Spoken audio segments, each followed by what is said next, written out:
Assalamualaikum warahmatullahi wabarakatuh. Perkenalkan, nama saya Novita Sari, bersekolah di SMKS Kesehatan Ramasamo dan sedang melakukan prakerin di Apotik Al-Ikhlas. Di sini saya akan menjelaskan tentang golongan obat. Perlu diketahui, obat-obatan yang dijual di pasaran memiliki berbagai jenis atau golongan, fungsi, dan kegunaannya. Masing-masing penggolongan obat tergantung dari penyakit atau gangguan dirasakan baik secara psikologi dan fisiologi. Ada beberapa obat yang tidak dapat dibeli secara bebas, melainkan harus dengan resep dokter.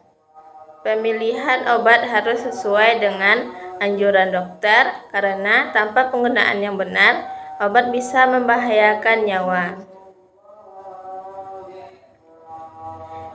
Penggolongan obat berdasarkan jenisnya sangat penting karena ada golongan obat yang aman untuk dibeli secara langsung oleh masyarakat, namun ada golongan obat yang dapat berbahaya apabila berkonsumsi tanpa berkonsultasi terlebih dahulu dengan dokter. Dan penggunaan di bawah ini agar tidak salah digunakan. Yang pertama yaitu obat bebas. Golongan obat bebas ditandai dengan lingkaran warna hijau dengan garis tepi hitam. Kode ini menunjukkan bahwa obat tersebut dapat dibeli secara bebas tanpa menggunakan resep dokter.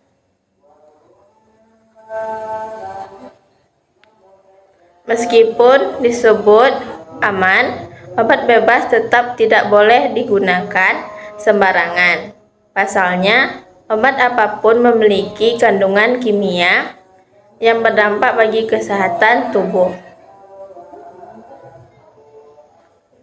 Obat-obatan yang dapat dibeli secara bebas biasanya digunakan untuk mengatasi penyakit memiliki gejala ringan. Contoh obat bebas adalah parasetamol, vitamin, multivitamin, dan antasida. 2. Obat bebas terbatas. Ilustrasi obat bebas terbatas. Golongan obat jenis ini sebenarnya masih bisa dibeli tanpa resep dokter, namun tetap tergolong obat keras.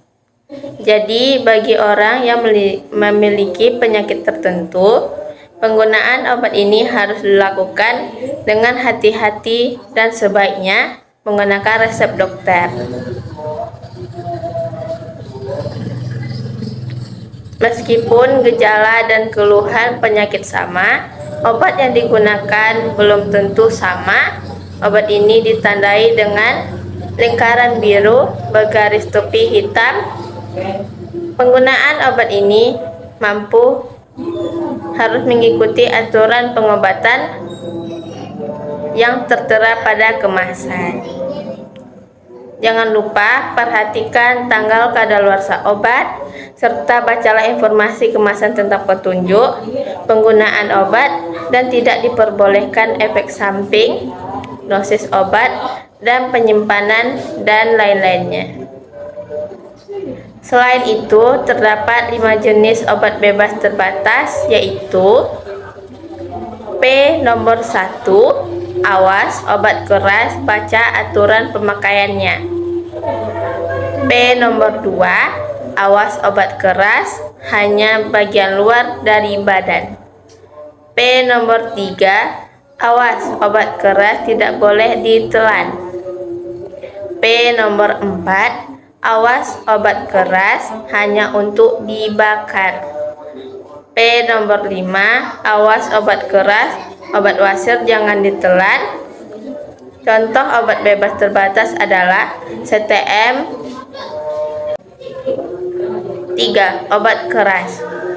Golongan obat keras hanya didapatkan dengan resep dokter. Golongan obat ini ditandai dengan lingkaran merah dan bergaris tepi berwarna hitam dan huruf K di tengahnya.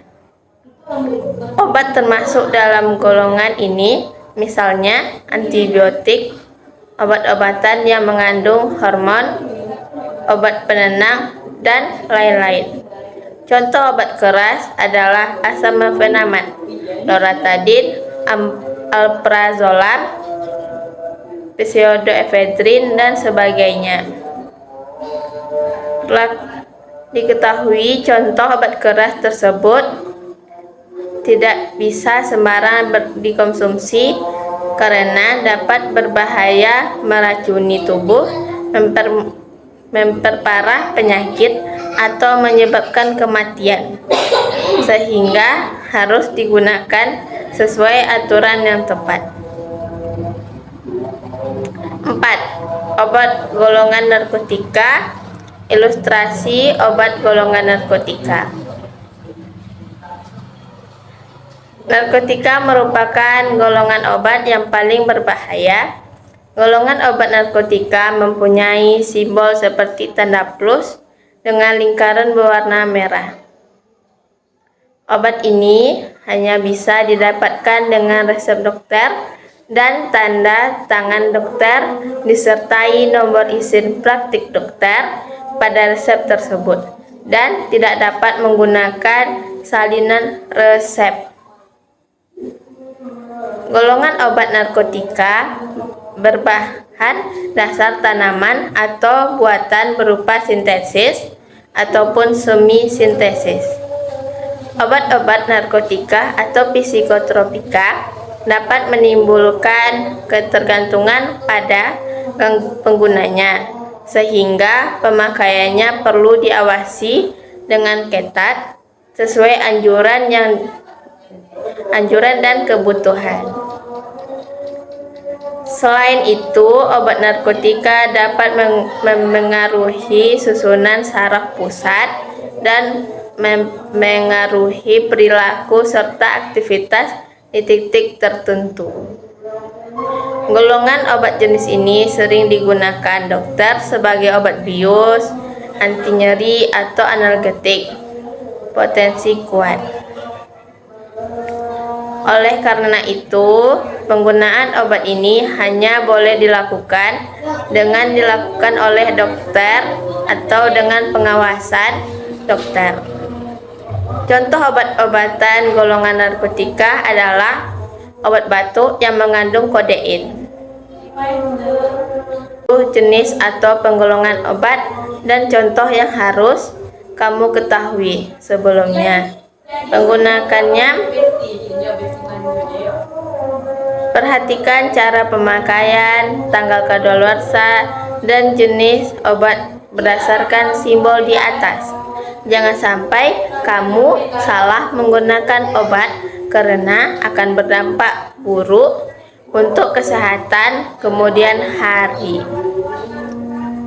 Itulah penjelasan singkat dari saya.